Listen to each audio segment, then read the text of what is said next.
I'm here at North Andover High School in the Crozier Gymnasium with the head coach of the North Andover boys basketball team, Paul Tanglis, currently in his 7th season at the helm of the North Andover boys program. Coach, first of all, thank you for coming on. Thank you for having me. So, Coach, I'm just going to start right here. Expectations for the season are really high coming in. Last year, coming off a trip to the Songa Center for the MIAA Division II North Sectionals.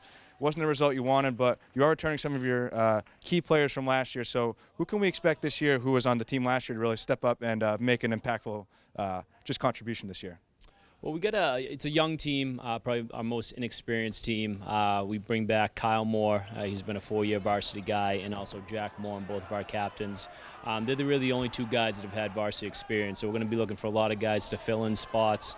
I think it's going to be pretty competitive at practice, and it has been so far. So we definitely have a lot of pieces we got to fill, but to start with those 2, they've done a great job. They've been leading on and off the floor, and we really like the team chemistry this year. Now, you mentioned it's a very young team. Who are some of the players that are, coming into this season, with little varsity experience who we can expect to make contributions kind of right off the bat?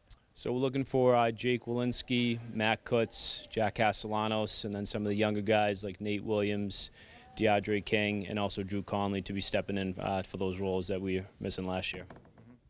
Now, I know it's a brand new season, but let's step back just a little bit. The previous group of seniors that you had, Jake McElroy, Gabe D'Souza, Darren Watson, just to name a couple, they're the most really successful class that you've had. I mean, they have had 7 wins in the playoffs and, a trip to the state semifinals and, the Songa Center twice.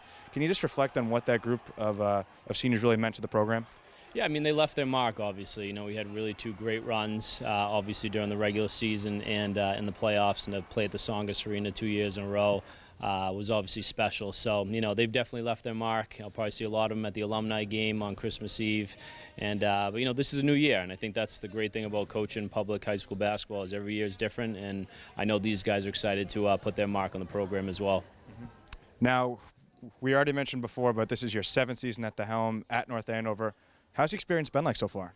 It's been great. I mean, for me, it's, this has always been a place I've wanted to coach growing up here and playing here, when I was in high school. To be back here and now, kind of to carry on that tradition has been awesome. So, I have nothing but great memories from when I was a player, and obviously I'm building great memories as a coach now, and, I love it. Now, let's get this on the record. What are your expectations for the season? Our expectations are really high. We know on the outside people are going to look at us as a young team and an experienced team, a lot of guys that don't have the names yet, but expectations are always high here, and these guys know that, and they want to be held to that same standard we are every year. We know it's going to be tough, the league's tough, but we're going to come out and battle, and right now it's just about us and getting better, and obviously we get 2 days and Lawrence comes in here, so no easy breaks, but we're going to be ready to go. And as Coach mentioned, Lawrence comes here to Crozier Gymnasium on Friday, December 13th. Yes, because tomorrow's the 12th. So, Coach, I'll be there. I look forward to doing it. And as always, thank you very much for coming on.